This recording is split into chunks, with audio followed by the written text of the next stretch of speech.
Paz do Senhor, queridos. Amém? Vamos ficar de pé, começar nosso culto. Quero, por favor, que você abra comigo em Salmos 86, versículo 10. Nós vamos ler o 10, o 11 e o 12, por favor.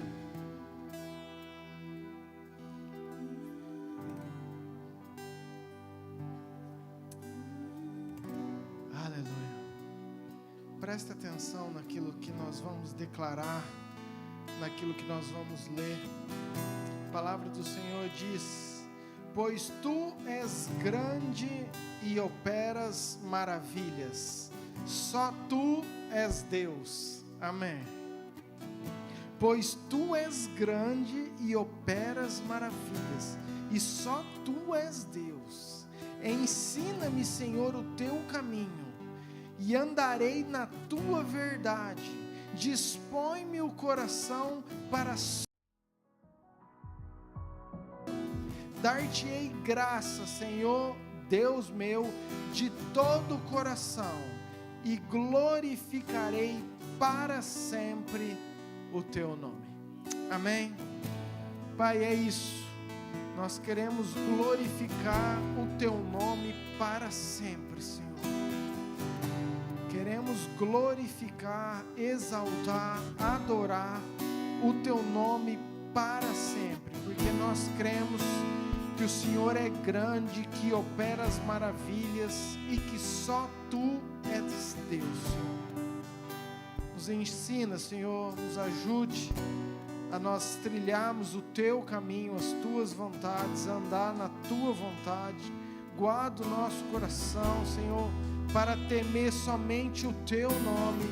Pai, guarda o nosso coração para não desviarmos a atenção, o foco, para não distrairmos nesse tempo, que o nosso coração possa só guardar e temer o teu nome.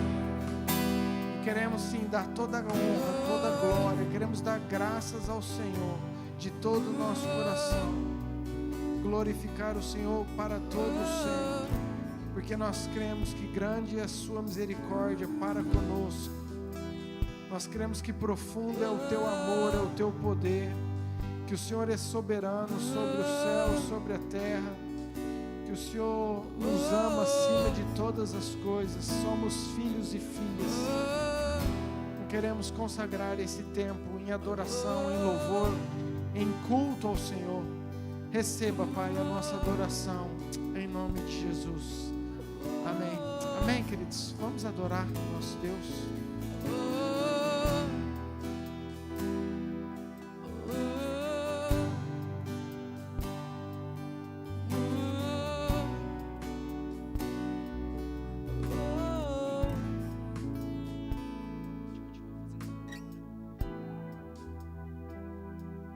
Boa noite, queridos, a paz.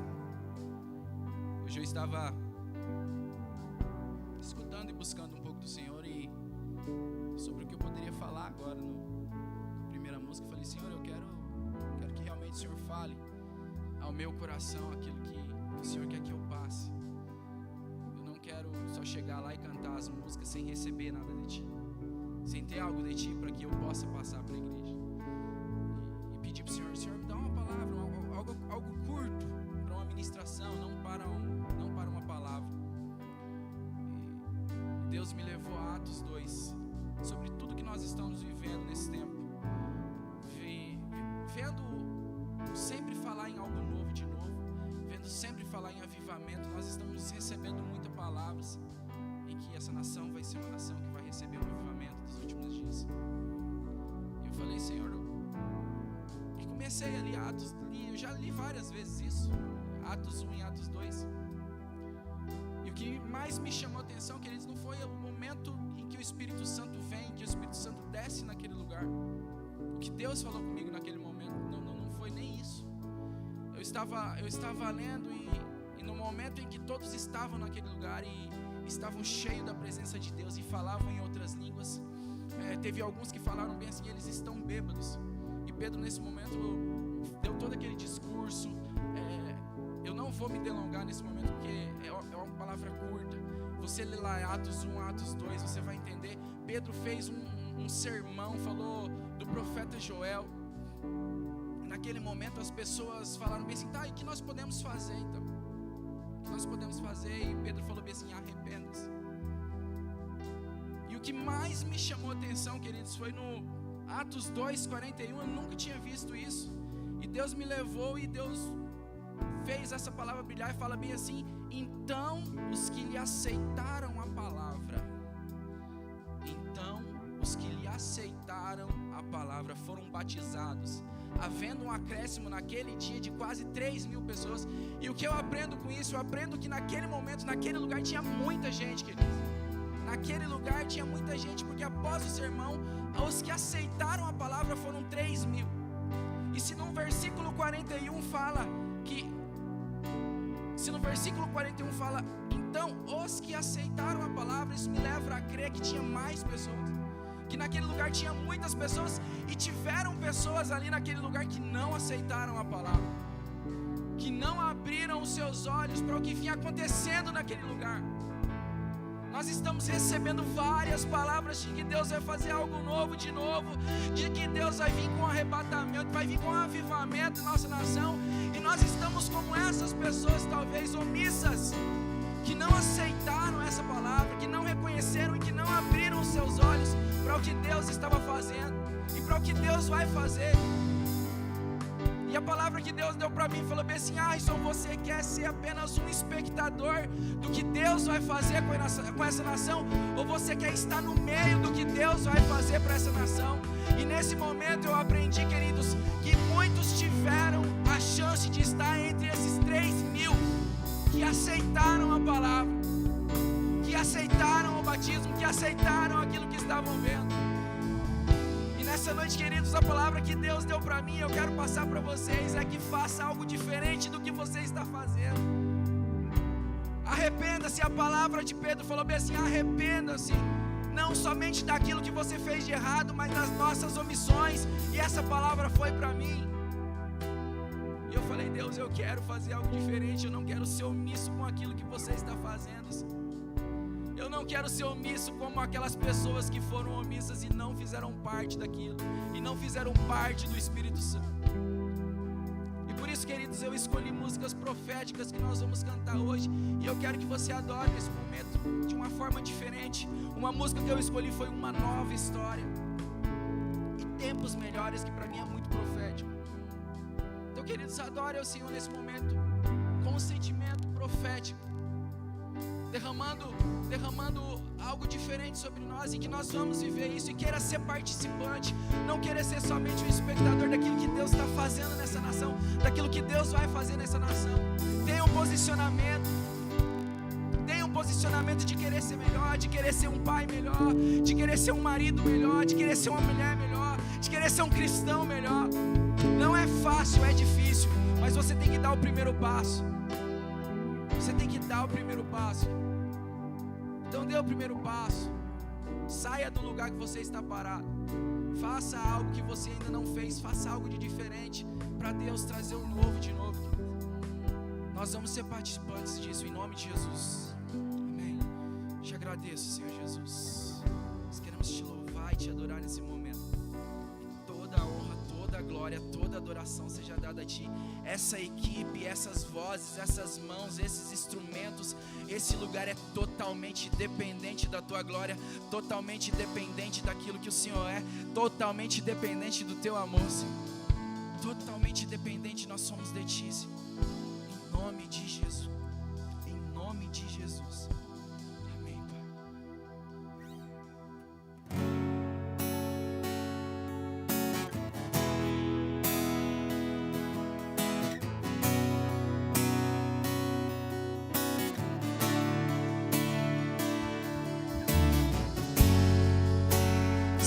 De tua tenda, ó filho meu,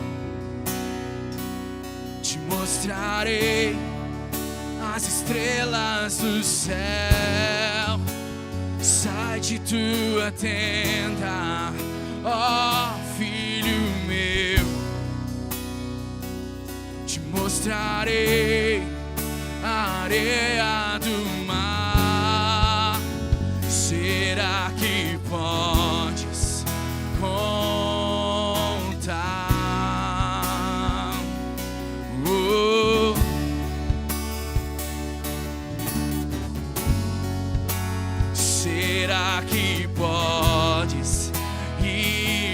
imagina.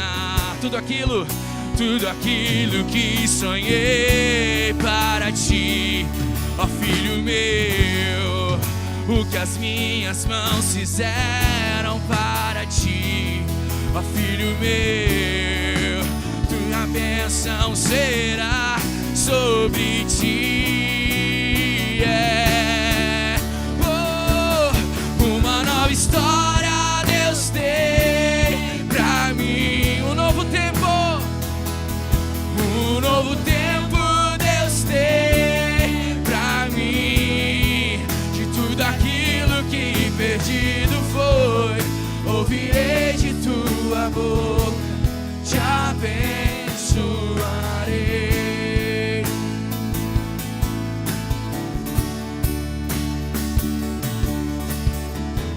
Sai de tua tenda, sai de tua tenda, ó Filho meu, te mostrarei as estrelas do céu. Sai de tua tenda, ó Filho meu, te mostrarei a areia do mar. Será que podes contar?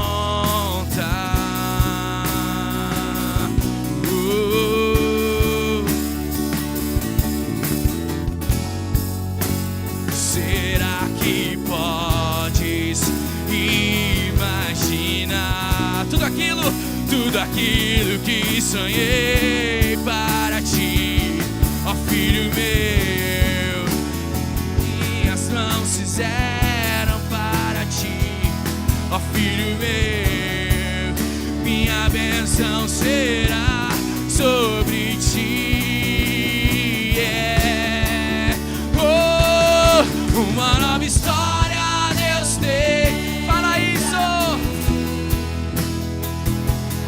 Um novo tempo Deus tem pra mim. De tudo aquilo que perdido foi, ouvirei de tua boca, te abençoarei. Uma nova história Deus tem pra mim. Um novo tempo Deus tem pra mim. De tudo aquilo que perdido foi, ouvirei de tua boca, te abençoarei. Essa igreja, uma nova história Deus tem pra mim. Um novo tempo Deus tem pra mim. De tudo aquilo que perdido foi, ouvirei de tua boca, te abençoarei. Uma nova história Deus tem pra mim. Um novo tempo Deus tem pra mim. De tudo aquilo que perdido foi, ouvirei de tua boca, te abençoarei.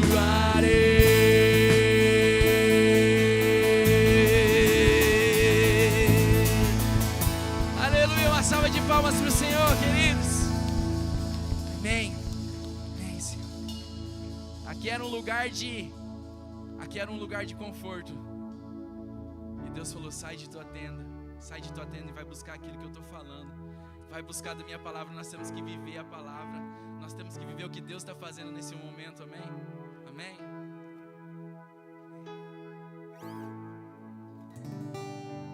Tu és santo, Jesus. Tu és santo. Queremos fazer aquilo que o Senhor quer, Pai.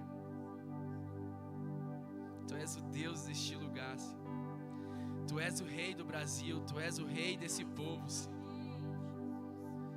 Nós declaramos, Tu és o Rei do Brasil.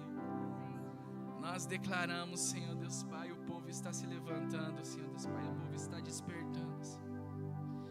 Não queremos fazer parte daqueles que não aceitam a Tua palavra, daqueles que têm o coração endurecido.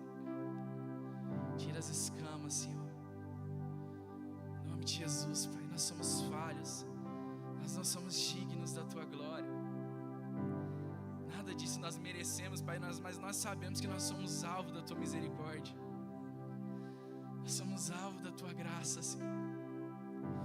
Nós não somos preferidos Teus, Senhor. Nós somos Teus filhos que o Senhor chamou para ser participante da Tua graça.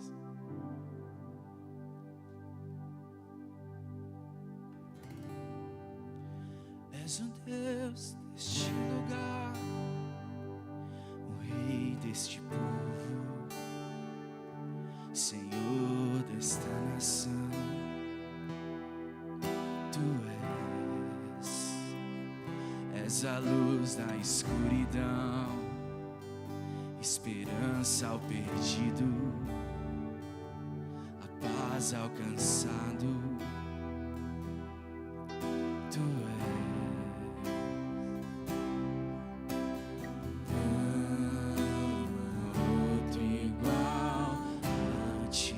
igual a Ti,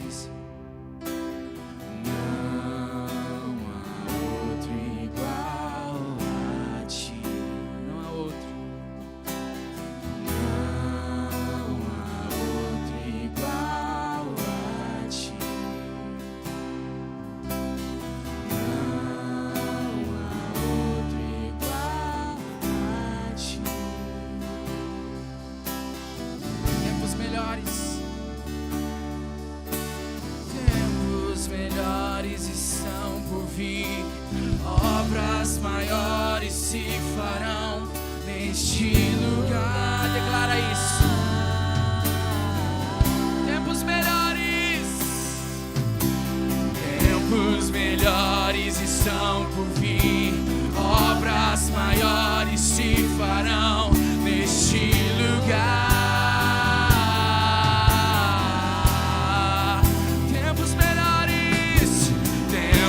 Melhores estão por vir, obras maiores se farão neste lugar.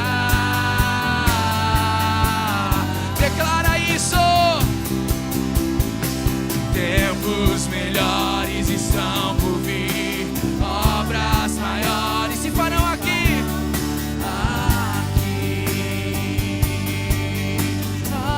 Aqui, Senhor. Tempos melhores estão por vir, obras maiores se farão neste lugar.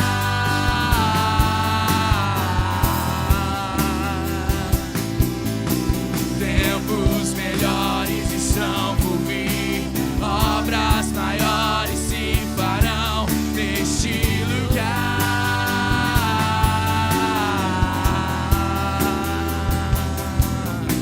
Tempos melhores estão por vir, obras maiores se farão aqui. Aqui. Tempos melhores estão por vir, pega a tua voz. Obras maiores se farão neste lugar. Declara isso. Usa a tua voz profética. Tempos melhores estão por vir, obras maiores se farão neste lugar.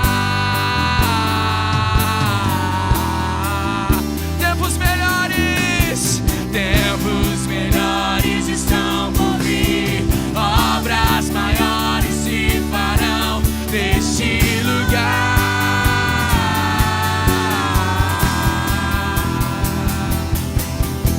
Tempos melhores estão por vir, obras maiores se farão aqui. Aqui.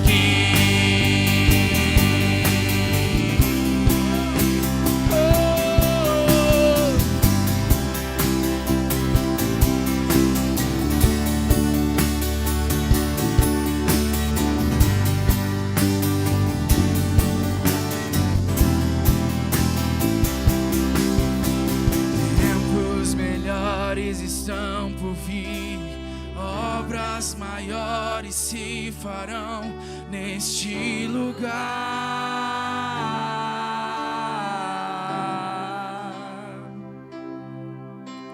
Tempos melhores estão por vir. Nós profetizamos isso, Senhor. Obras maiores Se farão neste lugar, nas nossas casas, nas nossas vidas, na nossa nação, Senhor. É isso que nós falamos. Tempos melhores estão por vir, obras maiores se farão Neste lugar.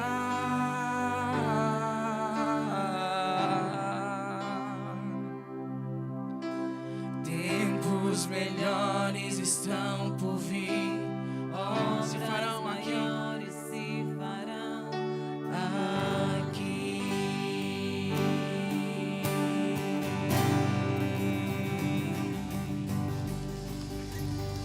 Amém, Pai, nós te adoramos, Jesus.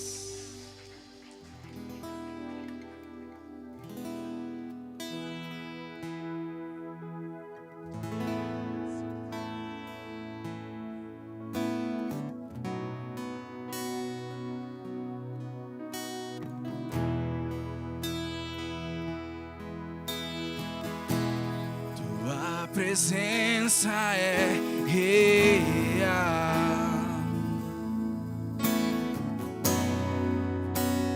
Aqui neste lugar. Ei. Tua presença é real.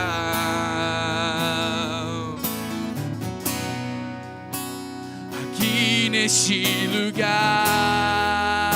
aqui, Senhor, tua presença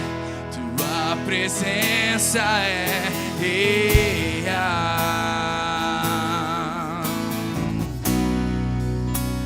Aqui neste lugar, tua presença é real.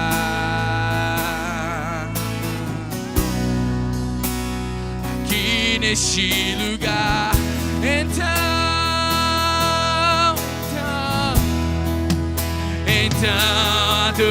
adorarei, então eu louvarei,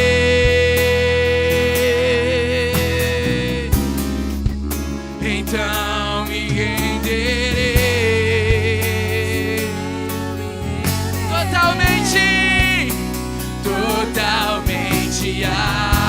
então adorarei, vamos falar isso. Então adorarei,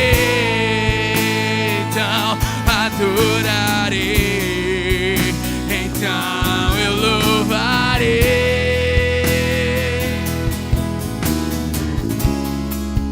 então me renderei, sim, eu me renderei totalmente a ti. Junto com os querubins cantando santo, junto com os querubins cantando santo, junto com os querubins cantando santo, santo é o Senhor.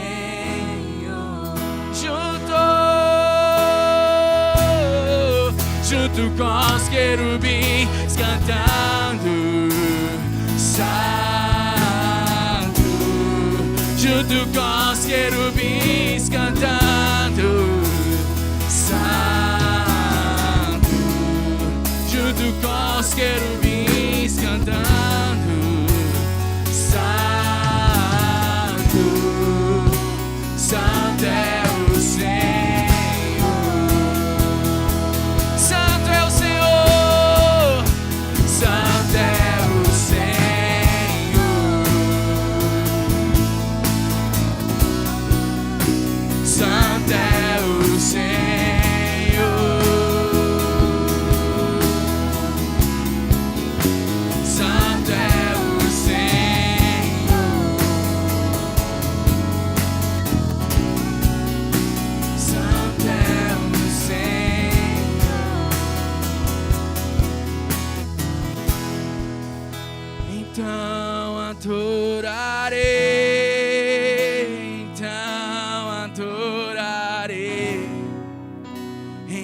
Então eu louvarei,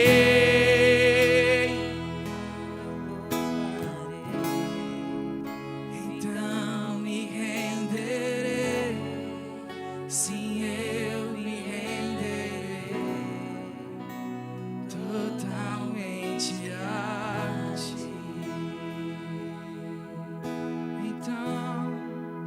Então adorarei a ti, Senhor. Então eu louvarei,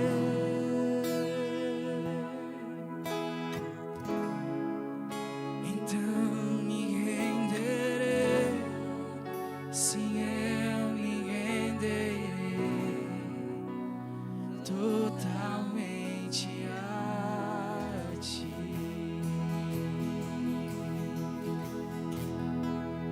Amém, Senhor. Tu és santo, adorado, Jesus. Fique à vontade, queridos. Traga seu dízimo, traga sua oferta. Pai, abençoa estes dízimos e ofertas. Em nome de Jesus, Pai. Te agradecemos por esses momentos em que nós podemos rasgar o nosso coração a Ti e adorar o Teu santo nome, Deus. Muito obrigado, Deus, por esses momentos em que nós temos contigo na Tua presença, Senhor Jesus. Amém.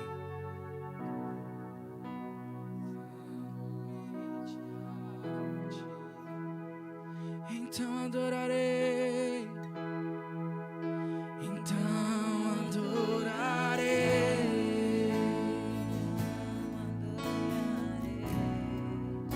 então eu louvarei,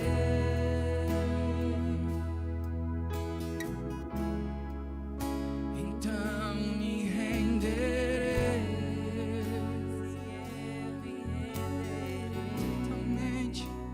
totalmente a ti. Temos culto das crianças. As crianças eu vi, eu só não vi a prof.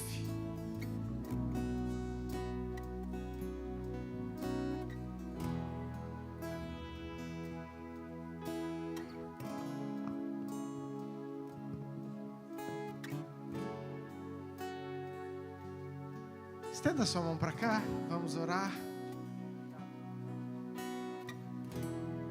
Pai, obrigado por esse tempo tão gostoso, Senhor. Nós cremos, e como cremos, que tempos melhores o Senhor tem para nossa nação, para nossa cidade, para essa igreja. Que obras maiores, Senhor, nós viveremos no Senhor, experiências maiores, Pai, uma intimidade maior, uma santidade maior, milagres maiores, Senhor. Cremos, ó Pai, cremos em tudo aquilo que o Senhor já começou a derramar sobre essa terra, Pai. Abençoamos a vida do pastor Lucas, abençoamos as crianças, abençoamos esta palavra, que seja rema, que seja viva, que seja verdade aos nossos corações, que o Teu Espírito use o Teu Filho, Pai.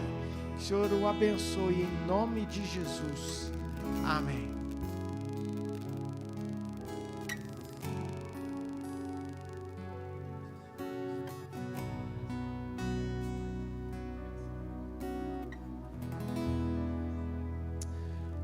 Muito boa noite, queridos. Muito boa noite, queridos. A paz, amém? Glória a Deus pela sua vida. Glória a Deus por você estar aqui. E hoje é um dia muito especial para mim, porque eu tive o privilégio, a oportunidade de ser sorteado com a última quinta-feira antes das eleições. E como não poderia ser diferente, eu preciso trazer esse assunto à tona. E eu sei que graças ao nosso bom Deus, nós temos uma igreja muito madura e consolidada do ponto de vista político e espiritual. Amém, glória a Deus. Mas, considerando a importância do momento que nós vivemos, eu entendo ser muito pertinente, muito necessário, eu de alguma forma tentar contribuir para aqueles que talvez ainda não tenham uma opinião tão formada e também, especificamente, para todos nós como igreja, como corpo de Cristo. Para quê? Para nós termos talvez um pouco mais de ferramentas, para nós não sermos negligentes diante dessa situação. Então eu fiz o dever de casa, há muitos anos na verdade, eu tenho me esforçado com essa bandeira de colocar a igreja para prestar atenção para a política, para ser um protagonista da política no nosso meio. Então eu não estou aqui especificamente para tentar conseguir um voto seu, não é isso. É para tentar te dar ferramentas e para todos aqueles que estão nos assistindo, para tentar enxergar a política de outra forma, amém? E eu aprendi uma coisa com o pastor Saulo, eu quero te dar a oportunidade, caso você tenha algum familiar, algum grupo de amigos, que seria legal ouvir uma opinião a respeito desse tema, compartilha o link, compartilha, o nosso culto que está acontecendo agora, porque pode ser importante para a vida dessa pessoa, quem sabe não tira algumas escamas que têm se consolidado no meio do nosso povo, porque por mais que a eleição seja um grande sucesso, e eu tenho certeza que vai ser, e glória a Deus por isso, de todas as formas é muito triste nós sabermos que existe uma população muito grande que talvez não enxergue de uma maneira tão saudável quanto você. Então eu quero que você me acompanhe numa linha de raciocínio, fazendo um paralelo entre Bíblia, igreja e política, para que a gente possa estar bem fundamentado, bem consolidado nesse tema, amém? Coloca para mim, pode colocar por favor os slides, eu tenho bastante slides, e eu preparei isso, eu guardo informações que estão aqui ao longo de muito tempo, então eu acho que realmente eu ter sido sorteado para essa data de hoje, eu acho que foi uma jesucidência. Política e religião, esse slide vocês já conhecem, eu já falei sobre ele aqui. A Bíblia, ela é repleta de exemplos de política. Na verdade, a Bíblia é política de capa a capa. A Bíblia tem muita política inserida em todas as suas histórias. E é claro que nós, como povo de Deus, a gente se atenta aos princípios bíblicos, mas se você olhar as histórias num contexto maior e mais abrangente, você vai enxergar a política de ponta a ponta. Eu gosto de dar o exemplo de José do Egito. José do Egito, ele era um governador no Egito, um representante do povo de Deus, amém? Depois que José do Egito morreu, o povo ficou sem um representante político e virou escravo. Está aí a importância de nós termos voz como cristãos dentro da política. Depois disso veio Moisés. Moisés também era um grande líder político que direcionou o povo. Depois de Moisés veio Josué, outro grande líder político.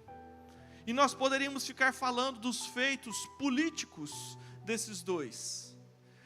Depois que Josué morreu, diz a Bíblia que os princípios cristãos, ou melhor, naquela época não eram cristãos, o princípio do povo de Deus se perdeu. O povo voltou a sucumbir, assim como na época de José. E daí entra a era dos juízes, foram 14, já falei muito sobre isso, os ciclos de juízes que conduziam o povo para o lado de Deus, e o povo prosperava, só que daí esse juiz saía de cena, e o povo sucumbia, e foram 7 ciclos, durante um período de 400 anos de juízes, pura política. Depois veio Samuel, o grande líder político. Depois de Samuel, olha que interessante, nós entramos no período de reis.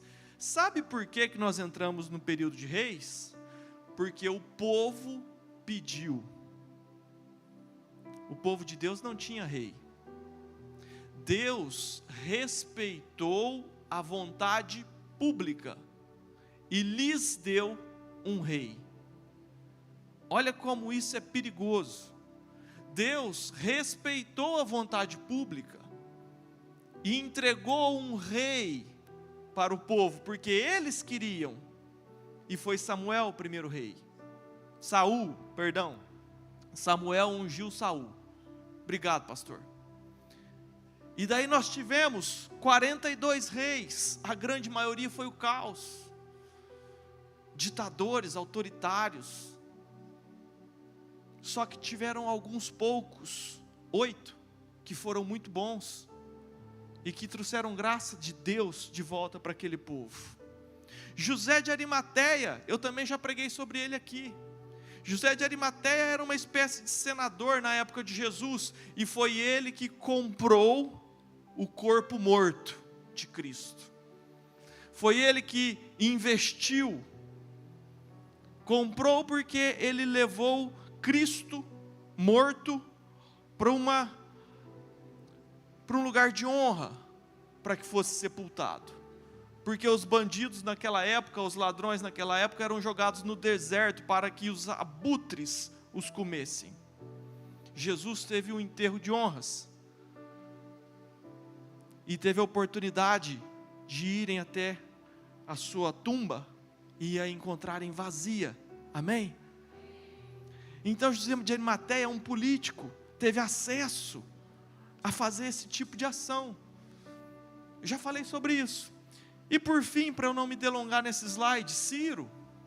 Olha que interessante, tem muita gente que reclama que Bolsonaro não é um cristão verdadeiro. Eu já ouvi muitos cristãos falando isso, e tentando ter um viés esquerdista por conta disso. Ciro também não foi conhecido hoje nos nossos estudos como Ciro o Grande, mas foi ele que libertou o povo de Deus dos 70 anos de cativeiro na Babilônia. Foi Ciro. Ciro foi uma grande bênção, foi levantado por Deus, um não cristão, um não judeu, um não do povo de Israel, ele era um persa, foi levantado por Deus para liberar o povo, e o melhor, ele permitiu que o povo tivesse liberdade para adorar, para sacrificar, para fazer os costumes da época. Esse foi Ciro. Então, queridos, eu deixo assim muito claro e evidente que a Bíblia, ela está absolutamente ligada à política. Todos os políticos da Bíblia, eles negociavam com os povos vizinhos, isso é política. Quando Salomão quis fazer o templo, ele precisava trazer madeira lá de longe. Então ele trouxe os cedros que vieram de outro reino, o ouro, as alianças que traziam comércio, que traziam prosperidade. A Bíblia, ela é repleta de política, e a política faz parte da nossa vida. E eu termino com a parábola de Jotão, que nós não vamos ler, onde as árvores tentaram eleger um rei. Você conhece essa parábola? E a figueira não quis ser eleita, ela não quis se posicionar. A oliveira também não quis, porque ela precisava dar o seu azeite, que é precioso, e é mesmo.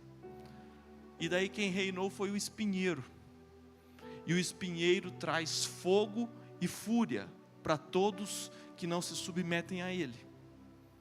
Essa é a parábola da Bíblia. Então, por favor, coloque no seu coração, a Bíblia faz parte, amém? Pode passar o slide. O próximo que eu quero falar é a respeito da política e da família, um cuidado que nós temos que ter. É um cuidado muito especial, sabe por quê? Cadê o próximo slide, gente? Só falta.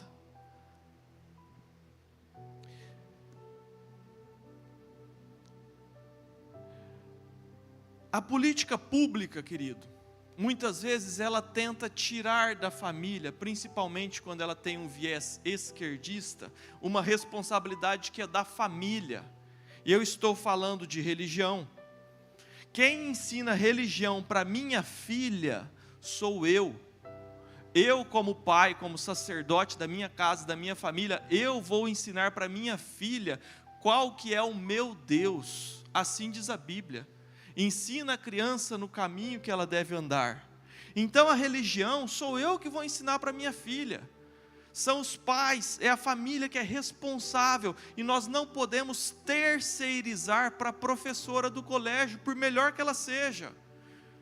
ela não tem autoridade para falar desse assunto. Quem tem é você, pai e mãe. É você que precisa ensinar os princípios que você carrega no seu coração para o seu filho, assim diz a Bíblia. Sexualidade, mesma coisa. Quem precisa educar a moral e a imoralidade para os nossos filhos somos nós. Nós temos essa obrigação e não podemos deixar a política tomar conta desse assunto. Então esse assunto é nosso. As nossas tradições, a nossa cultura de servir a Jesus Cristo e todos os costumes que nós temos, de vestes, de músicas, de costumes, de hábitos, orações. Sabe aquela oração na hora do almoço para agradecer o alimento? Ela é uma tradição que é responsabilidade sua passar para a família. E muitas vezes a escola, ela quer ensinar para as crianças toda a pluralidade das religiões. E ela quer mostrar como é lindo a descendência das religiões afrodescendentes. Querido, com todo respeito, não é o nosso foco. O nosso foco está em ensinar às crianças tudo isso aqui, ó. Não podemos deixar para o governo, porque isso é nosso. Amém? Então é essencial que o governo respeite a nossa liberdade de culto, a nossa liberdade de religião. E isso não pode jamais ser desconstruído, porque a democracia é o que a maioria escolhe, amém? E a grande, a esmagadora maioria do Brasil é cristã. Se a esmagadora maioria do Brasil é cristã, a democracia diz que nós precisamos continuar ensinando os nossos filhos, a nossa próxima geração, nos mesmos costumes que nós temos. Esse é o nosso voto. Amém? Por favor, pode passar. Eu ouvi um vídeo do Cezão, eu acho que foi o Cezão, que falou a respeito de Platão, um professor sensacional. Platão dizia isso aí, ó: pessoas normais falam sobre coisas, pessoas inteligentes sobre ideias, e pessoas mesquinhas, em algumas traduções medíocres, falam sobre pessoas. Então nós não podemos falar sobre pessoas, nós podemos falar sobre projetos. É isso que ensinava Platão. E eu quero seguir nessa linha de raciocínio porque eu concordo muito com ele. Nós não podemos avaliar o candidato A, o candidato B, como cristãos e como cidadãos. Nós precisamos avaliar os projetos que eles defendem. O que ele falou ou deixou de falar não faz diferença nenhuma. O que a gente precisa focar são nos projetos. Então vamos repetir a frase de Platão: pessoas medíocres falam de pessoas, pessoas inteligentes falam de projetos, de ideologias. Falamos sobre esse tema. Amém? Pode passar. Eu quero focar aqui nos dois governos.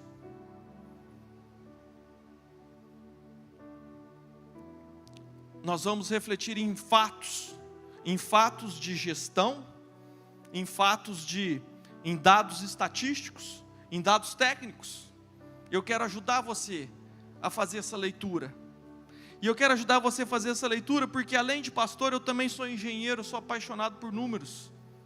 Eu gosto muito de brincar com as estatísticas e com as possibilidades. Pode passar, por favor. E para você não achar que eu sou 100% tendencioso, eu quero te confessar isso aqui, ó: o perigo das redes. Entendendo os dois lados da moeda. O perigo das redes é o seguinte: quando você pertence a um público de direita, você só recebe informações de direita. Quando você pertence a um público de esquerda, a mesma coisa.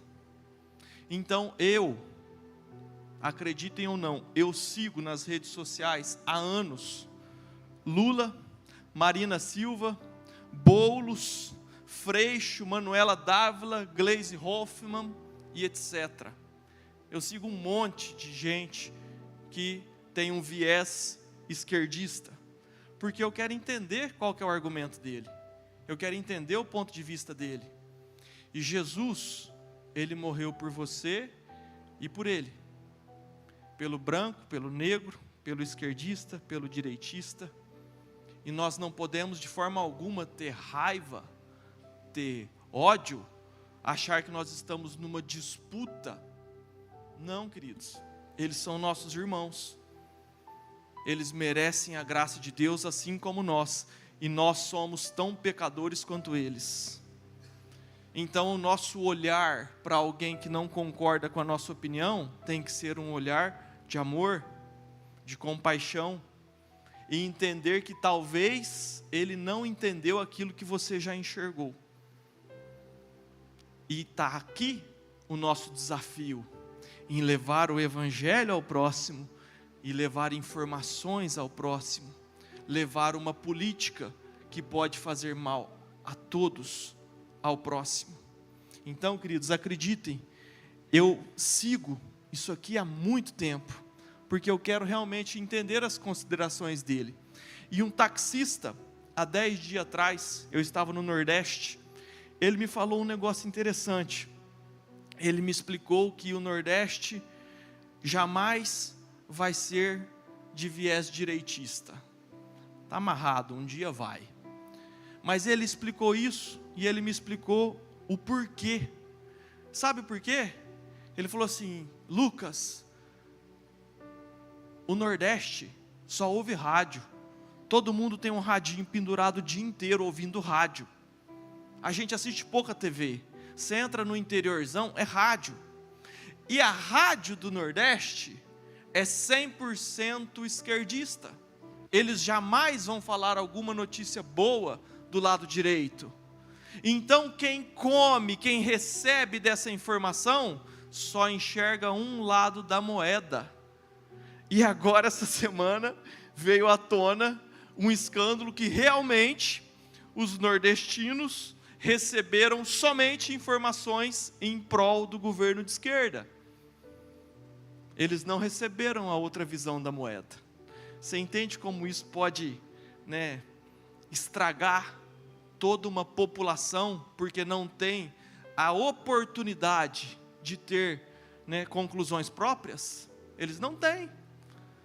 Então é por isso que a gente precisa enxergar a todos com amor, e enxergar que talvez os nossos irmãos do lado do Nordeste estejam sendo manipulados porque não recebem informações verdadeiras, ou todas as informações. Pode passar, por favor.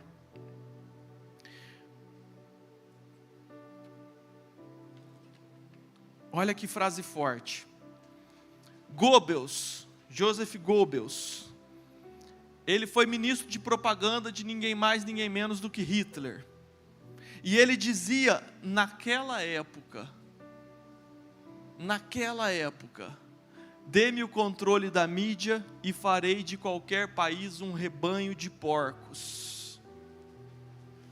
Sabe o que está acontecendo, querido? O lado esquerdo da política já tem o controle da mídia. Eles já têm o controle da mídia.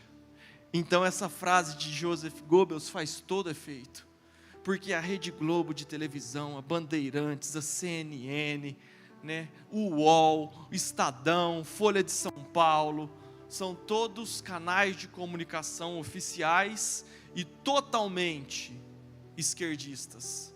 Então você jamais vai ter uma informação do lado contrário. Você jamais vai receber uma informação boa do lado de direita. Dê-me o controle da mídia e farei de qualquer país um rebanho de porcos. O controle já está na mão deles. O mesmo Joseph Goebbels, ele falava que uma mentira repetida 1000 vezes torna-se uma verdade. Então é exatamente o que tem acontecido. São mentiras repetidas e repetidas e repetidas. Vamos entrar um pouquinho em dados um pouco mais técnicos, por favor. Pode passar. Essas mentiras repetidas dizem que Lula é o pai dos pobres, que Lula é em favor do cidadão, e cá entre nós, ele fala muito bem, ele é muito eloquente. O Lula, ele é um ótimo orador, ele sobe num palanque, ele arrasa. Essa que é a verdade, ele convence. Mas eu, ao longo dos anos, principalmente como pastor, eu aprendi a não ouvir palavras, e sim atitudes.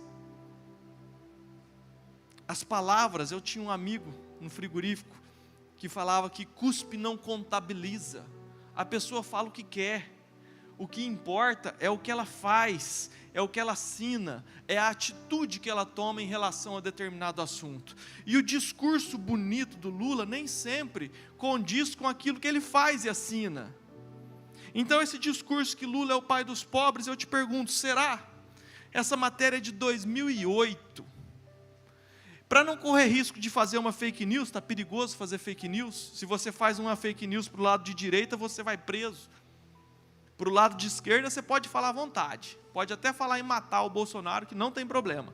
Agora, se você falar alguma coisa que é errada do lado direito, você corre o risco de ser cortado, cai o sinal da internet, coisas assim. 2008, governo de Lula. Olha só, eu coloquei aqui só uma manchetezinha, porque ele se dizia pai dos pobres, em favor do povo, mas o sistema financeiro dobrou de tamanho, os bancos, tá bom? E os lucros triplicaram. Então aqui o que está em amarelo, ó, foram 200% a mais o lucro dos bancos de quando Lula pegou em 2003 até 2006. Então em 3 anos os bancos aumentaram, né? Uma fortuna de 57,4 bilhões foi o lucro dos bancos. Então eu não vou ficar colocando um monte de reportagem, mas na verdade o que eu estou querendo dizer é que Lula, ele não foi o pai dos pobres, ele foi um ótimo pai para os bancos, que lucraram absurdamente. Não só os bancos, mas também os artistas e os jornalistas. Nenhum artista pequeno recebeu a Lei Rouanet. Só artista grande, só Ivete Sangalo, Gilberto Gil, Caetano Veloso, que receberam milhões e milhões e defendem o Lula com unhas e dentes. Por que será? E os jornalistas, né? Dê-me a mídia que eu farei para você um rebanho de porcos. A mídia era totalmente paga pelo Lula, pelo governo federal e todos os governos esquerdistas. Funciona assim, ó, eu te contrato por zilhões e você fala bem de mim. Não fala mal de mim, fala só bem de mim, tá bom? Combinado? Pode passar, por favor. Está aqui um dado técnico. Outro, grandes fortunas. É um papo muito bonito de esquerda. Né? Vamos taxar, pegar as grandes fortunas, porque tem muita gente multimilionária e é injusto pessoas passando fome, enquanto tem alguém multimilionário passeando por aí. Às vezes parece ser bonita essa informação, mas será que é inteligente nós punirmos aqueles que são multimilionários? Então deixa eu te contar uma experiência própria. Eu trabalho numa empresa do Otaviano Pivetta, um mega multimilionário empresário bem-sucedido. Eu tenho dignidade no meu trabalho. Eu e mais pelo menos 2.000 famílias são prósperas, trabalham dignamente e são dignas do seu salário por conta desse cara. Todo multimilionário arrastou consigo milhares de famílias que passam a ser bem-sucedidas por conta desse empreendimento. Ninguém fica multimilionário sozinho. E é muito simples você entender que, se você fosse um multimilionário e o governo resolvesse te punir, te taxar, roubar o que é teu, você sabe o que você ia fazer? Você ia embora. Você vai para outro lugar. E se não tivesse o Otaviano aqui? Nós teríamos o frigorífico, nós teríamos a granja, nós teríamos um monte de imóveis, nós teríamos a prosperidade dessa cidade? Quantas e quantas famílias não dependem dessas empresas? Pega um cara, Elon Musk, o cara que está na mídia. Quantas milhares de pessoas não trabalham para ele? O velho da Havan. O velho da Havan, ele fatura 30 milhões por dia. Por dia. Daí você fala assim, é injusto ele receber tanto enquanto tem gente passando fome. Quantas pessoas ele não tirou da fome? Quantos empregos ele não deu? E ele já deixou claro que se por um acaso a esquerda ganhar, ele vai repensar os seus investimentos. Porque ninguém é burro o suficiente de ficar investindo em algum lugar que tende a ir para o buraco. Pode passar, por favor. Ah, pastor Lucas, mas a carne está muito cara. A carne está muito cara e com Lula a gente vai voltar a comer carne. Será? A gente tem memória fraca, por isso que eu gosto de números. Essa curva que você está vendo aí, ó, não está dando para você enxergar, é o desemprego. O Lula pegou o Brasil com 3%, 3,5% de desemprego. A melhor época do mundo, uma época que o mundo inteiro estava em ascensão. E daí você está vendo essa curva subindo? São todos os governos juntos.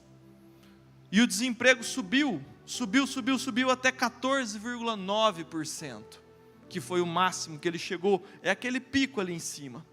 Daí veio o governo Temer, que estabilizou, e nesse gráfico ainda não está contabilizado o governo Bolsonaro, porque agora ele desceu com a graça de Deus. Hoje nós estamos, com 8,9% da população.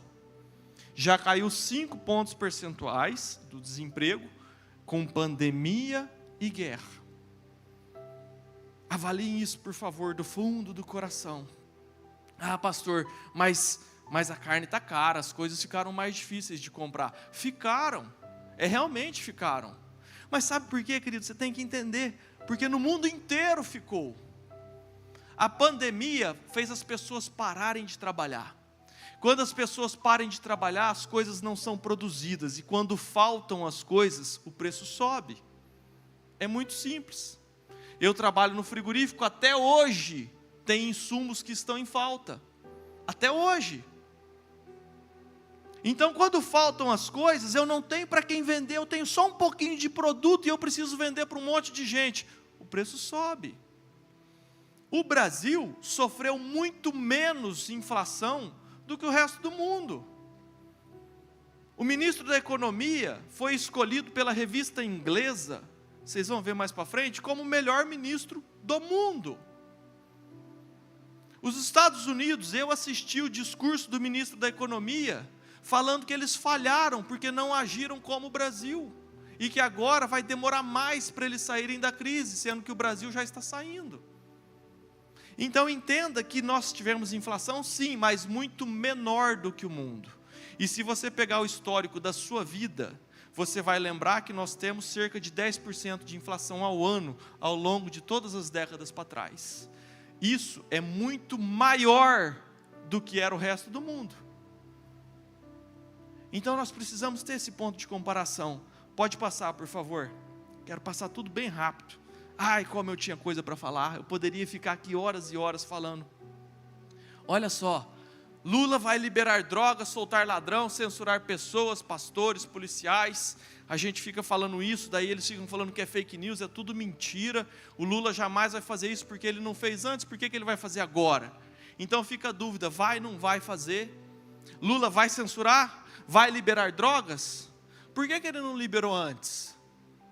Entenda o seguinte, querido, o Brasil é um navio, e é muito difícil você manobrar um navio de forma rápida, demora, é lento. Acontece que o governo de esquerda, ele já tinha, feito uma grande parte dessa manobra. O governo de esquerda já tem, todos os parlamentares, já tinha, graças a Deus, todos corruptos, todos comprados, todos dentro de um esquema muito grande. O judiciário, estava tudo apontado. O Brasil estava na bica da beirada em 2015, uma catástrofe econômica, sem emprego, com todos os números e índices extremamente ruins. Estava tudo apontado para que a gente fosse para o mesmo caminho da Venezuela. Tudo. Só que daí surgiu uma luz no fim do túnel. E nós estamos vivendo uma nova história. Mas a pergunta é, será? Eu vi um vídeo hoje do Nicolas, falando a respeito do manual da resolução do Encontro Nacional de Direitos Humanos do PT. Eu vi antes dele. Eu já tinha isso aqui impresso nas minhas mãos e isso aqui já estava preparado para eu falar com vocês. Esse documento eu peguei no site oficial do PT. No site oficial do PT. Então isso aqui é a resolução do Encontro Nacional de Direitos Humanos do PT. Foi aprovado dia 12 de dezembro de 2021. E a gente custa acreditar. Porque os repórteres, a CNN, quando teve o debate do Lula com o Bolsonaro, o repórter logo depois falou assim: o Bolsonaro mente ao falar que Lula quer regularizar drogas, que o Lula quer fazer isso, que... Não, querido, não é mentira. Primeiro porque o Lula já falou publicamente, inúmeras vezes, tudo isso que realmente vai fazer. E segundo porque está escrito no documento oficial no site deles. Eu que peguei isso, tá bom? Então eu não estou mentindo para vocês, fui eu que imprimi. Item 7 desse documento: rever toda a arquitetura de segurança pública, reorganizar e desmilitarizar as polícias. Item 8: cessar a guerra às drogas, regularizar, descriminalizar. Item 9: reverter o encarceramento em massa de pretos e pobres, a começar por desencarcerar milhares de presos provisórios. Sabe aquele preso que sai na saidinha e comete crimes? É cerca de 60% da população carcerária, são quase 400 mil pessoas. Eles saem nas saidinhas e cometem crimes. Esse documento propõe liberar de vez. Não para por aí. Item 16: nortear as ações de crianças e adolescentes, Estatuto da Criança e do Adolescente, tendo a revalorização do fundamento, rompendo as manipulações conservadoras. Revalorizar o Estatuto de Criança e Adolescente para romper com as manipulações conservadoras. Você que gosta de ser conservador com a sua filha, esse documento diz o contrário. E é oficial. Então, querido, a resposta é sim. Pode passar, por favor. Vamos a alguns números financeiros, porque eu sou engenheiro, eu gosto de brincar com isso. Empresas estatais. Para quem não sabe, estatal é uma empresa que pertence ao governo. Tá? Exemplo, Banco do Brasil, Petrobras, Correios e por aí vai.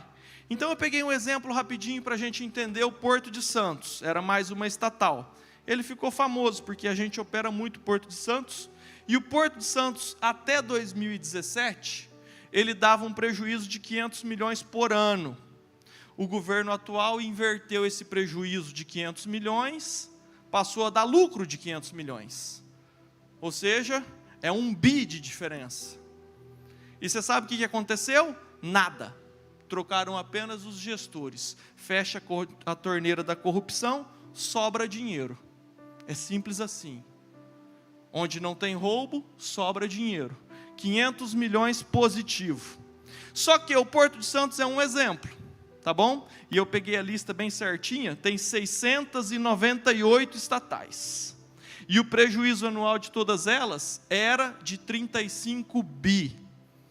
No governo Bolsonaro, governo atual, esses 35 bi de prejuízo, eles foram invertidos para 138 bi de lucro. E o que mudou? No Correio, no Banco do Brasil, na Petrobras, no Porto de Santos? Não mudou nada. Fecha a torneira da corrupção, sobra dinheiro. Só que, pode passar, por favor. É muito difícil a gente entender esses números grandes demais. A gente não dá conta, porque quando a gente fala num número tão grande assim, eu vou explicar para vocês. Essa água aqui, se eu falar para vocês que custa R$2, vocês acham barato, ok? Se eu falar para vocês que custa R$100, vocês vão falar: ê, pastor, que história é essa? Vocês estão pagando R$100 numa garrafinha d'água? Sabe por quê? Porque esse valor de dinheiro faz parte do nosso dia a dia. Quando a gente fala em 138 bi, a gente não consegue dimensionar isso. Então, para facilitar o entendimento, eu dividi o dinheiro roubado das estatais por habitante do Mato Grosso. cada um de nós ia ter que receber 50 mil reais por ano, só do dinheiro da corrupção. Se a gente mudasse para os habitantes de Nova Mutum, cada um de nós iríamos receber 3,5 milhões por ano, só disso aqui, tá bom? Eu não estou colocando mais nada. Para vocês terem ideia do tamanho disso, o Auxílio Brasil de R$600 para 1/3 da população, ele gasta 150 bi. Ou seja, nós estamos falando de um número muito semelhante ao que era roubado das estatais. A diferença é que hoje R$600 vai para o bolso do cidadão, antigamente ficava no bolso de alguns poucos companheiros. Pode passar, por favor. Eu coloquei ali, né, que isso eu estou falando só de estatal, mas tinha mais 39 ministérios para fazer moeda de troca. Petrobras é uma estatal. Esse número que eu fiz, ele não leva em conta o endividamento. Sabe por quê? Você vai entender. Se você roubar muito num mês de uma empresa, ela vai dar um prejuízo muito grande dentro do mês. Então o que você faz? Você parcela a sua dívida, você se endivida. É isso que você faz. Quando você está com muita conta para pagar, joga ela para frente. Então foram isso que os governos passados fizeram. E eles jogaram para frente 900 bi. É até difícil falar esse número. Só que 900 bi foi o que o Bolsonaro falou. Daí a esquerda foi lá e falou: mentira, Bolsonaro, fake news, não é 900 bi, é só 707. Então eu peguei os 707 bi, que eles assumiram que se endividaram, e daí eu dividi pelos habitantes do Nordeste, porque os habitantes do Nordeste gostam da esquerda, tem um viés mais esquerdista. Então presta atenção, você que é do Nordeste, o dinheiro só da Petrobras que foi endividado, daria 2.500 litros de gasolina para cada cidadão do Nordeste, e são 57 milhões de pessoas. Só que daí é muita gasolina, eu achei injusto. Falei, não vamos dar só para o Nordeste não, vamos dividir com o Brasil inteiro. Vamos dividir o endividamento da Petrobras para cada um que mora no Brasil. Daria 660 litros de gasolina no tanque de cada um de nós. Só o endividamento da Petrobras. É forte, né? Pode passar, por favor. Pastor Lucas, mas Bolsonaro é genocida. Se Lula fosse presidente, não teria 600 mil mortes por Covid. Como será que seria se o Lula fosse presidente durante a pandemia? Meu Deus do céu, sangue, fogo e cortina de fumaça. Eu tenho medo de como que seria. Eu tenho medo de quantos que sobrariam de nós. Sabe por quê? Porque na época deles, olha só, é a revista Veja falando isso. A revista Veja é esquerdista. Esse número é oficial. Foram 242,4 bi que foi desviado da saúde. É só um ministério, são 39. Só da saúde eles desviaram 242 bi. Nessa área o partido sempre foi a doença, não o remédio. É isso que ele fala. Beleza, vamos transformar, porque a gente não entende. É muito grande esse número, não cabe na minha calculadora. Então vamos transformar eles em hospitais, tá bom? Segundo o IBGE, um hospital custa 30 milhões. Tá bom? É mais ou menos o valor aproximado para se construir um hospital. Daria para fazer 8.000 hospitais com o dinheiro desviado só da saúde. 300 hospitais por estado. Ou 1,4 por cidade do Brasil. Cada cidade do Brasil teria um hospital a mais, só com esse dinheiro. Pode passar, por favor. Ainda nessa linha de raciocínio, nós temos o dossiê do BNDES. Dossiê do BNDES foram as obras desviadas para outros países, né? Eles contrataram obras, financiaram obras, né, em outros países, todos de viés esquerdista, com ditadores, todos. Pastor Lucas, mas por que faz isso? Deixa eu te explicar por quê. Porque fora do Brasil não tem TCU, não tem Ministério Público, não tem um monte de gente incomodando, buscando a corrupção. Está fora do Brasil. É muito mais fácil. Manda para lá um dinheirão, que daí eles vão fazer uma parte da obra e uma parte do dinheiro volta para o nosso bolso. É essa a lógica. Foram 86 obras, 10,5 bilhões de dólares. Na mesma linha de raciocínio, daria para construir mais 1.750 hospitais de 30 milhões cada. Então você soma, vai somando os hospitais que daria para ter. 65 hospitais a mais por estado. Por estado. Daí a pergunta: quantas vidas seriam salvas? Quem que é o genocida? A gente precisa entender que a corrupção custa vidas. Pode passar, por favor. Nós estamos falando de uma estrutura que poderia ter sido entregue à população ao longo dessas décadas, seria maravilhoso. Seria maravilhoso nós termos hospitais de primeira em todas as cidades. Seria maravilhoso nós termos um monte de coisa. Eu somei esses 3 exemplos de corrupção, tá bom? Estatais, saúde e as obras no exterior, daria 472 bilhões. Lembra que eu não estou colocando endividamento, tá? O endividamento está à parte de todas as estatais. Se a gente dividir para cada habitante dos 8 estados do Nordeste, daria R$ 8.300 no bolso de cada nordestino. Cada nordestino deveria ter R$ 8.300 no bolso só com essas aí. Eu não estou colocando ministérios e não estou colocando endividamento. Pode passar, por favor. Preço da corrupção. O preço da corrupção. BR-163 mata 6 por mês ao longo da nossa história. O mês passado foram 16 que morreram, aqui, na porta da nossa casa. Nós tivemos gente de dentro dessa igreja, gente que a gente ama, que morreu na BR-163, porque não tinha acostamento. A BR-163 era para estar pronta há quase 10 anos atrás. E sabe por que ela não está pronta? Porque o governo Lula deu as mãos para Odebrecht. O Lula deu a rodovia para o Marcelo, a concessão da rodovia passou a ser dele, ele construiu pedágios que nós pagamos até hoje. Amanhã eu vou pagar 3 pedágios. A cada 100 quilômetros a gente paga pedágio por uma rodovia que nunca foi feita e que financia a corrupção. E daí o Marcelo, dono da rodovia, ele confessou e provou que depositou 300 milhões de dólares na conta do Lula. O Marcelo está preso. Até hoje, o Lula foi solto. Mas o pedágio continua. E as vidas continuam morrendo. É o preço da corrupção. Esse é o preço da corrupção.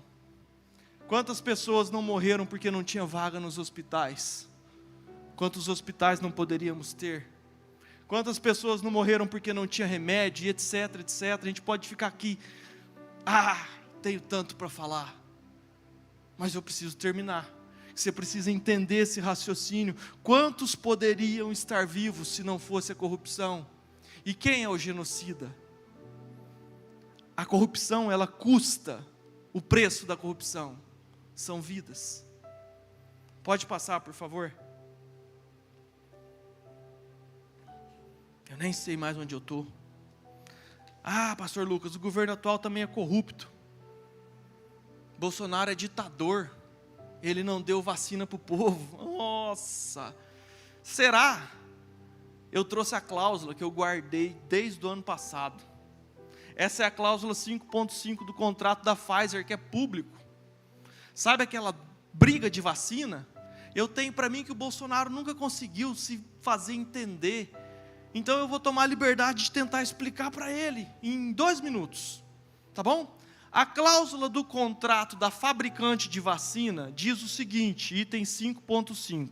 O comprador, ou seja, o Brasil, o presidente, reconhece que a vacina e os materiais relativos à vacina e seus componentes e materiais constitutivos estão sendo desenvolvidos rapidamente devido às circunstâncias de emergência da pandemia e continuarão sendo estudados após o fornecimento da vacina para o Brasil, de acordo com esse contrato. O comprador reconhece que a eficácia e os efeitos a longo prazo da vacina ainda não são conhecidos e que pode haver efeitos diversos da vacina que não são conhecidos atualmente. Deixa eu te explicar o que está dizendo essa cláusula. O vendedor não garante que vai funcionar e não garante que vai ter efeito colateral. É isso. E não cabe reclamação. Ah, mas você não garante que vai funcionar? Não, não garanto. É emergência. Tá bom, pode não funcionar, mas e se causar alguma coisa? Não sei se vai causar. É isso que diz essa cláusula. Daí o Bolsonaro vai lá e compra 500 milhões de doses de vacinas. O Brasil tem uma população de 214, ou seja, mais de 2 doses por habitante. Todo mundo podia tomar à vontade e ainda sobrava, ok? Só que, o que Bolsonaro nunca quis? É te obrigar. Porque olha a cláusula. Ninguém sabe se funciona e ninguém sabe se vai dar algum efeito futuro. Ainda não sabemos. Os estudos ainda não foram concluídos. E daí ele que é o ditador? Porque ele quer te dar a liberdade de escolher tomar ou não? Enquanto que um monte de prefeitos e governadores, ditadores, queriam impor: você não vai entrar em lugar público se você não tomar. Se você não tomar, você é visto como um bandido. Isso é o que quiseram impor. O presidente, ele comprou todas as 500 milhões e disponibilizou para a população. Toma quem quer. Porque o próprio fabricante não reconhece, não sabe se vai funcionar, nem se vai dar efeito colateral. Simples assim. Pode passar, por favor. O governo atual também é corrupto. Os esquerdistas falam muito isso, e eu fui ver. Eu ouço os dois lados da moeda, lembrem-se, eu sigo os esquerdistas. O site do PT tem 17 suspeitas levantadas. Suspeitas. Olha só, eles levantam um monte de lebre.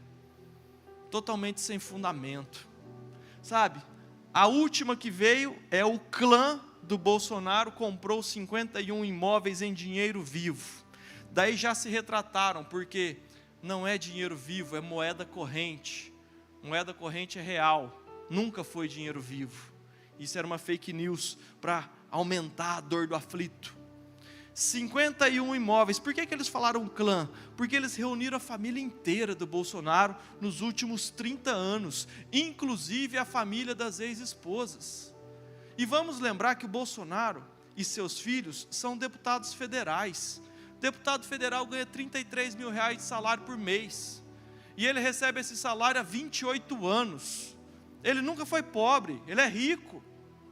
Então nós estamos falando de um monte, de uma leira de gente, da família inteira ao longo de 30 anos. Você entende que eles querem colocar a direita no mesmo balaio da esquerda? E não é. Não é. Não é.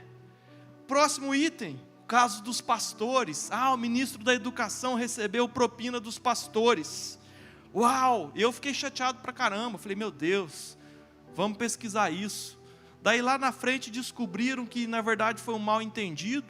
Foram 60 mil reais que foi depositado porque a filha dele vendeu o carro para um pastor. Uma conversa estranha.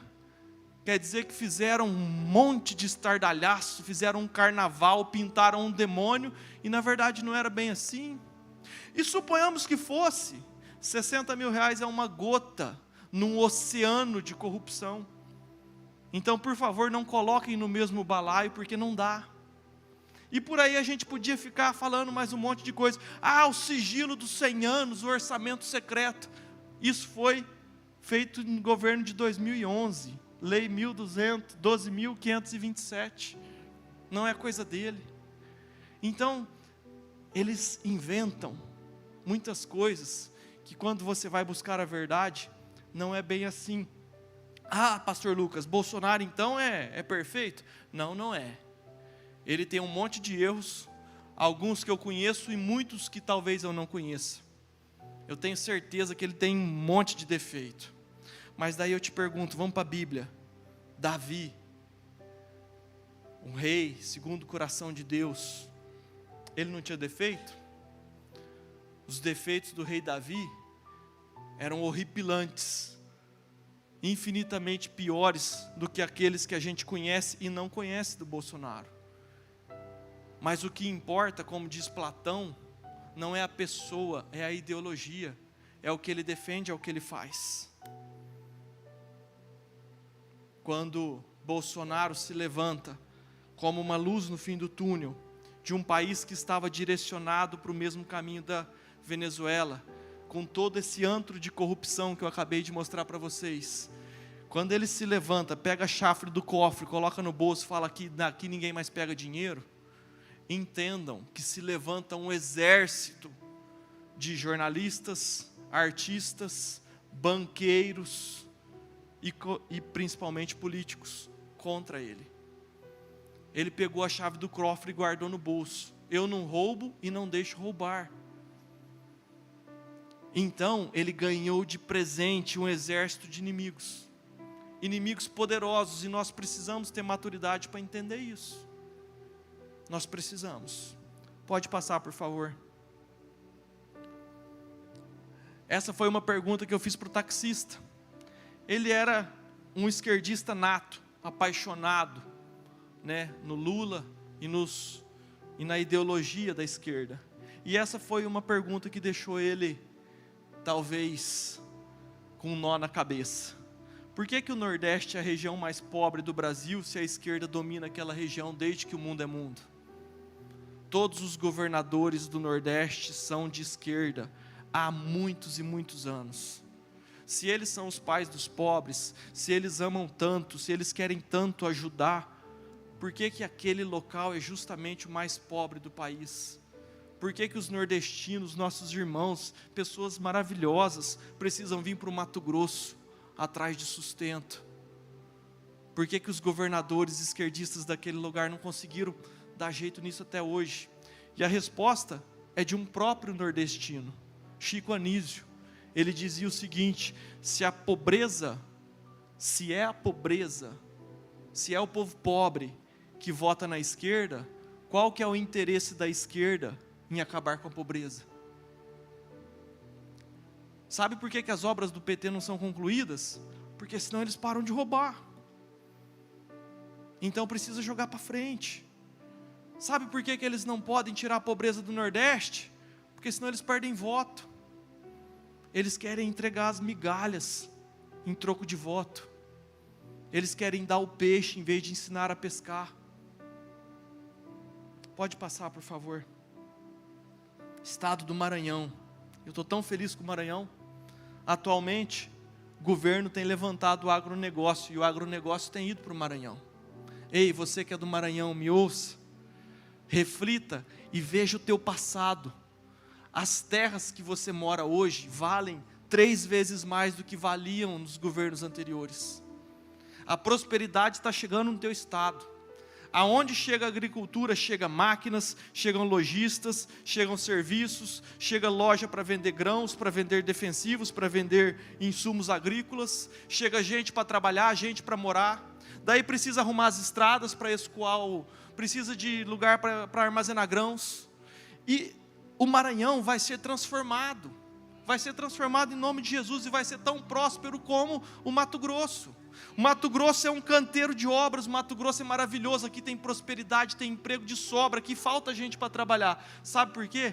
Porque o agronegócio está aqui. E sabe por que está aqui?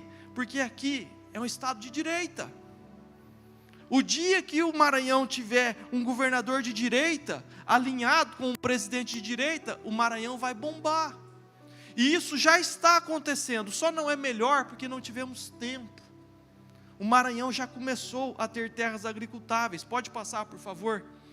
E eu quero, mais uma vez, falar de partes técnicas. A equipe do atual governo são pessoas absurdamente preparadas, capacitadas.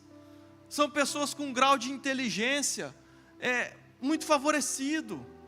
São pessoas muito instruídas. Eu peguei aqui de exemplo Paulo Guedes, que foi eleito pela revista da Inglaterra o melhor ministro. O melhor ministro durante a pandemia, o ministro do Brasil.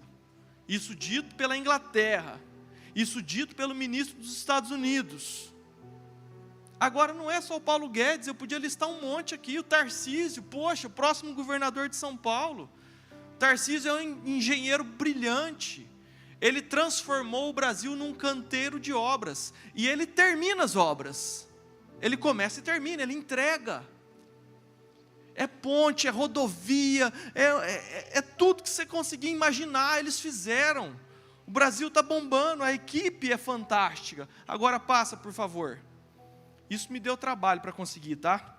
A equipe do governo de esquerda, né? Você não vai conseguir ler. Ex-presidente da Petrobras e do Banco do Brasil, Aldenir, preso. Wagner Pinheiro, presidente do Correios, preso. Otton, presidente da Eletronuclear, preso. Juquinha das Neves, presidente da Valec, preso. Renato Duque, diretor da Petrobras, preso. Nestor Severó, diretor da Petrobras, preso. Guilherme Lacerda, diretor do Fundo de Pensão do BNDES, preso. Roberto Costa, diretor de abastecimento da Petrobras, preso. João Vacari, ex-tesoureiro do PT, preso. Paulo Carreira entrou no lugar dele, ex-tesoureiro do PT, preso também. Delúbio Soares, o terceiro tesoureiro do PT, preso também. Eu vou acabar. Cândido Vacareza, líder dos deputados na Câmara, preso. Delcídio Amaral, preso. José Dirceu, ministro da Casa Civil, preso. Antônio Palocci, ministro da Fazenda, preso. Pedro Barusco, gerente de engenharia da Petrobras, preso. André Vargas, presidente da Câmara dos Deputados pelo PT, preso. E, por fim, o maior de todas, Luiz Inácio da Lula, preso. Ah, pastor Lucas, olha o que me disseram, esquerda. Eles me disseram, e eles acreditam nisso, que o Lula foi preso injustamente para que não fosse eleito. O povo do Nordeste, muitos do Maranhão, eles acreditam que o Lula foi preso injustamente, politicamente, para não concorrer às eleições. Foi preso pelo juiz Moro, que é um político.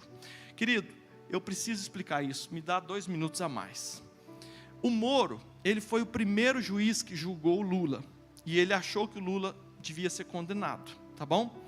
O Lula seguiu para a segunda instância, que daí é um grupo de juízes, e daí ele faz um recurso, porque ele não aceita a decisão, só que esse grupo de juízes achou que ele também devia ser condenado, e daí ele faz outro recurso, e vai para outros juízes, e assim foram em vários processos. Ele foi julgado por mais de 30 juízes, então não foi o Moro, foram mais de 30 juízes, e todos, não só os juízes, mas também os promotores, todos concluíram que ele era corrupto e que ele precisava ser preso. Ele foi condenado pela geral, então não foi por um único juiz, ele sofreu todo o processo legal. E quando você vê na Rede Globo de televisão, William Bonner falando para o Lula assim, ó, você não tem mais culpa no cartório, ele fala isso porque ele é um bobo, porque na verdade o Bonner sabe que não aconteceu nada disso. Sabe por que o Lula está solto? Entenda, por favor, porque ele tem um amigo, na última instância, chamado Edson Fachin. Edson Fachin, ele é um juiz do STF, que ele é um esquerdista roxo, que fazia campanha para o PT antes de ser ministro do STF. E depois que ele virou ministro do STF, ele deu uma canetada, ele matou no peito, e ele jogou no lixo o processo de todas essas pessoas, e ele falou assim, ó, o Lula, não tem como ele ir contra os fatos, não tem como ele descondenar o Lula. Então ele disse o seguinte, ó, o processo está anulado, porque ele não deveria acontecer em Curitiba, ele deveria acontecer em Brasília. Então vamos jogar tudo no lixo e vamos começar de novo aqui em Brasília. Ah, mas agora já deu o prazo, venceu, já passou muito tempo, então agora não dá mais para a gente julgar. Então alguns processos ele ainda vai ser condenado, outros não, mas tudo por conta de um amigo, companheiro, Edson Fachin. Então o Lula jamais deixou de ser criminoso, os crimes dele jamais serão apagados, ele apenas foi solto por um amigo, e esse amigo teve que fazer horrores, ele teve que transformar o Brasil no símbolo da impunidade. para liberar o companheiro Lula. E é só por isso que ele está concorrendo às eleições. Passa, por favor, que eu ainda preciso orar, eu ainda preciso mostrar algumas coisas, então eu peço perdão pelo atraso, mas é necessário. Resultados atuais, coisas que ninguém sabe, que a mídia jamais vai te mostrar. Redução de impostos, um monte de esquerdista falando, ele está reduzindo impostos só agora, né, numa atitude eleitoreira. Não, não é. O Bolsonaro ele tem reduzido impostos desde 2019. Em 2019 ele reduziu impostos que tiravam 15,57 bilhões dos cofres públicos. Sabe por que ele pode abrir mão desse imposto? Porque agora sobra dinheiro, não rouba. Isso em 2019. Bolsonaro fez a transposição do Rio São Francisco, entenda isso. A água do Nordeste me deu nojo quando Lula quis tomar os méritos por isso. Sim, a ideia foi deles, foi boa, mas ela deveria ter sido concluída em 2010. Então a água no Nordeste deveria estar pronta, entregue em 2010 ao custo de 4 bilhões. Só que se eles terminassem a obra não dava para roubar mais. Então não termina a obra, então eles mudaram para 2012 e roubaram mais 4 bilhões. E não terminaram de novo, sumiram com o dinheiro de novo. E jogaram para 2016. E mais uma vez não concluíram a obra. Todas as vezes o dinheiro sumiu. Até que chegou o Bolsonaro. E terminou. Simples assim, fim da história. E aí estão as fontes, tá bom? São todos números verídicos. Pode passar, por favor. Foi o único governo que diminuiu despesas administrativas desde que o Brasil tem Constituição, em 88. Nunca um governo diminuiu despesas administrativas. Na largada, Bolsonaro e seus ministros mandaram embora 21 mil cargos de cabide. Cargos fantasmas que não servia para nada, só para trocar voto. Foi o único governo que diminuiu. O Brasil é hoje, o único país no mundo que está crescendo, gerando emprego e tendo deflação. A nossa inflação está caindo pelo 3º mês consecutivo. Somado a isso, nós estamos gerando emprego e estamos com o país crescendo. A combinação desses 3 indicadores torna o Brasil o único país do mundo. Do mundo, não tem nenhum outro. Nenhum outro. A reforma agrária. Sem terra, amo Lula.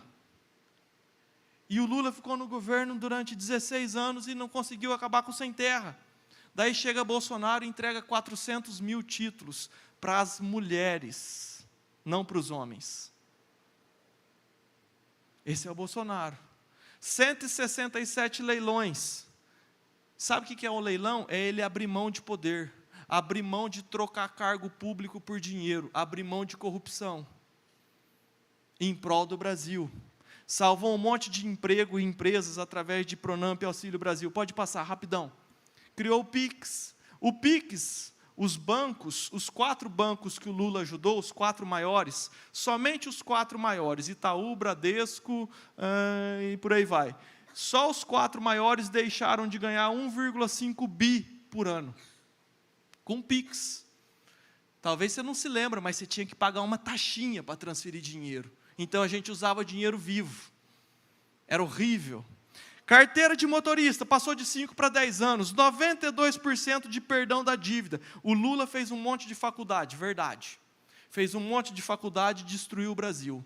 Daí nós tínhamos milhares de jovens com o canudo na mão e sem emprego. Quando eu me formei, todos os alunos da minha sala estavam empregados, todos. Mas foi antes do Lula. Depois do Lula, tem um monte de gente com o canudo na mão, mas que abre mão da profissão, porque ele destruiu o país. E daí a pessoa, além de ter o canudo na mão, só que sem emprego, agora ele está endividado. Acabou com a vida do jovem. E justamente esse jovem vota na esquerda. Daí vem o Bolsonaro e perdoa 92% da dívida. Você que tinha uma moto, você queria transferir sua moto, você pagava quase R$300. Hoje você paga 12. E por último, mortes violentas. Em 2017, né, dados, tá bom? Dados, informações. Em 2017, nós tínhamos 59 mil mortes por ano. Eu busquei esse dado lá no Senado. 59 mil mortes por ano. É 43,9% a mais do que nós tivemos no último ano. Caiu de 59 para 41 mil mortes violentas. Isso é um conjunto de coisas. Pode passar, por favor. O imposto sindical. Nós que somos trabalhadores, nós tínhamos um desconto no nosso holerite. Eles descontavam obrigatoriamente do nosso salário um valor que ia para o sindicato. Daí vem Bolsonaro e fala assim, não, é só quem quiser, não é mais obrigatório. Ninguém quer. Ninguém quer. Se Lula volta, o imposto volta a ser descontado no seu holerite de novo. Porque ele ama o sindicato, carteirinha de estudante, por aí vai. Pode passar que eu preciso terminar. Eu estou terminando. Querido, tudo isso que Bolsonaro fez, tudo isso que esse governo atual fez, que não é Bolsonaro, é um time. Ele traz grandes personagens para dirigirem os seus ministérios. Tudo isso de bom são resultados extraordinários. Aconteceram no meio de uma pandemia e de uma guerra. Imagina se não tivesse a pandemia e guerra, gente. Olha, só a graça de Deus.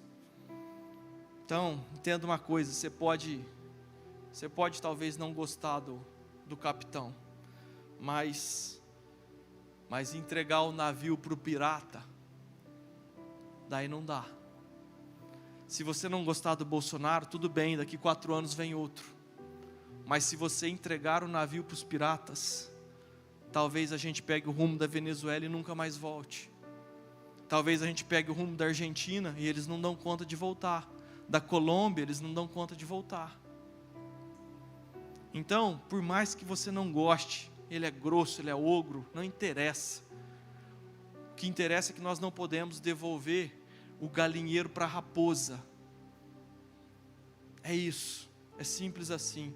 E depois de tudo isso, se você ainda não se convenceu, Lula é mais do que um político para você. Então não tem mais argumentos que me restam. E eu disse isso num vídeo e eu quero terminar te fazendo lembrar. A gente fala que Deus está no controle de tudo e muitas vezes a gente se acomoda com essa informação. Deus é poderoso, Deus está no controle. Deus, Ele atendeu a vontade do povo e deu um rei para o povo, como eu expliquei lá no começo. Deus, Ele estava no controle da situação da Venezuela. Ele estava no controle da situação da Argentina. Os argentinos estão comendo lixo. Na Venezuela estão comendo os animais domésticos. Não tem mais cachorro na rua, porque viraram almoço. Deus não estava lá no controle da situação? Deus estava. E por que eles foram para aquele lado? Por que tudo isso aconteceu com eles? Porque Deus respeita a opinião pública. Deus não vota. Deus não vota. O voto cabe a nós. Se nós não fazermos os nossos irmãos entenderem a gravidade desse tema e a importância de nós nos posicionarmos e levarmos essa palavra adiante, a gente corre o risco de sucumbir como povo. E isso jamais vai acontecer, porque Deus é um Deus de promessas para o Brasil. E eu sei que o Brasil vai ser a nação que vai viver tudo aquilo que Deus tem prometido. Mas eu gostaria muito que fosse agora. Eu gostaria muito de abreviar esse tempo. E se nós perdermos essa eleição para a esquerda, sobrevém uma nuvem negra que atrasa a promessa de Deus para as nossas vidas. Então, bora vencer essa etapa, amém? Eu quero que você fique de pé, por favor. Eu te peço perdão por ter me excedido ao tempo. Eu gostaria, por favor, apague as luzes. eu gostaria de fazer uma oração pela nossa nação e gostaria que o pastor Murilo fizesse outra. Se o pastor Murilo quiser acrescentar algo, como eu disse, essa é a última quinta-feira que antecede a eleição, então é importante nós nos conscientizarmos do momento que vivemos. Amém? Deus amado, Pai bondoso, Pai, nós te clamamos, Deus, sara a nossa terra, Deus, sara a nossa terra, salva a nossa nação. Nós estamos, Deus, prostrados diante de Ti. Se o meu povo, que me chama pelo meu nome, se humilhar, se prostrar, se arrepender de seus maus caminhos, então eu virei e sararei a terra, Deus. É isso que nós estamos fazendo, Deus. Nós estamos arrependidos por tudo que fizemos, Deus. Nos perdoe por ser uma nação com tantos costumes maus, Deus, com tanta imoralidade, Pai. Mas nós nos colocamos na brecha dessa nação, Deus. Nós nos colocamos no lugar desse povo para te pedir perdão, Deus. Nos perdoa pelas nossas falhas, Deus, e pela nossa corrupção que está inserida na nossa veia, no nosso coração. Nos perdoa, Deus. Sara a nossa terra, Deus. Coloque sobre nós, Deus, representantes, Pai, que estão alinhados com os Teus princípios, Deus. Deus, eu tenho falado tanto, há tanto tempo, que se a gente quebrar o princípio nos quebra, Deus. Portanto, permita, Deus, que lá em cima, Deus, as maiores autoridades cumpram os Teus princípios, Deus, porque nós não queremos ser quebrados justamente por aquilo que pregamos, Deus. Em nome de Jesus, Pai. Olha para o Teu povo, Deus, tem misericórdia de nós, Pai. Em nome de Jesus, Deus, leve, Pai, a verdade para aqueles que ainda não conseguiram enxergar, Deus. Tire as escamas, Deus, daqueles que recebem somente informações erradas, Deus. Daqueles que recebem somente inserções da rádio de esquerda, Deus, não tem a oportunidade de ouvir palavras contrárias. Leve essa mensagem, Deus, até quem precisa ouvir, Pai. Nós te clamamos, Deus. Vem sobre nós, Deus, e sopra o Seu Santo Espírito sobre o Brasil, Pai, e sara a nossa terra, Pai. Nós queremos, em nome de Jesus, sermos representantes, Deus, do Seu Santo Espírito, de Jesus Cristo de Nazaré, e queremos mostrar para o mundo, Deus, que essa nação cristã, a maior nação cristã do mundo, é justamente aquela que vai mudar a história do mundo, levando, Deus, avivamento, levando alimento de todas as formas, Deus, para todos os povos, Pai. Em nome de Jesus, nos permita, Deus, viver esse milagre, Pai. Nós te clamamos, Deus, e te agradecemos, porque sabemos que o Senhor é um Deus maravilhoso. Em nome de Jesus, amém. Amém. Você pode dar um glória a Deus, querido? Eu gostaria que o pastor Murilo fizesse mais uma oração conosco, amém? Só antes de eu orar, queridos, eu estava em uma das viagens, e acho que foi no Ação Brasil, e o pastor Ricardo Robertella, ele falou algo que me marcou muito. Ele falou assim que as nações têm orado para que o Brasil possa vencer e que possa ajudá-los a sair da onde eles estão. E eu falei, uau, até as nações estão orando, enxergando e esperando o Brasil estender as mãos e ajudar aqueles que estão do nosso lado. Então eu entendo essa importância e eu quero orar. Baixe sua cabeça. Pai, eu quero concordar com tudo aquilo que foi, Pai, declarado em oração, liberado neste altar, sabendo que o Senhor é um Deus que tem planos, um Deus que governa, um Deus que nos ama, um Deus que escolheu esse povo, e nós cremos na Tua soberania, Senhor. Pai, eu quero declarar a Tua palavra que diz que os reis se preparam e os seus governantes fazem planos contra o Senhor, o nosso Deus, o rei que Ele escolheu. E esses rebeldes dizem, nós vamos livrar o domínio deles, nós vamos acabar com o poder que eles têm sobre nós. Mas do seu trono, lá do céu, o Senhor ri e zomba deles. Então, muito irado, eles os ameaça e os assusta com o seu furor. E ele diz: já coloquei o meu rei no trono lá em Sião, o meu santo monte. O rei diz: anunciarei o que o Senhor afirmou. O Senhor me disse: você é meu filho e hoje me tornei o seu pai.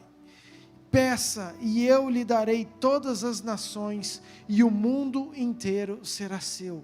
Pai, eu quero declarar sobre o Brasil esta palavra, Senhor. Nós temos pedido a nossa nação ao Senhor, Pai, como filhos, crendo, Pai, que as tuas mãos estão estendidas. O teu povo tem te buscado, o teu povo tem orado.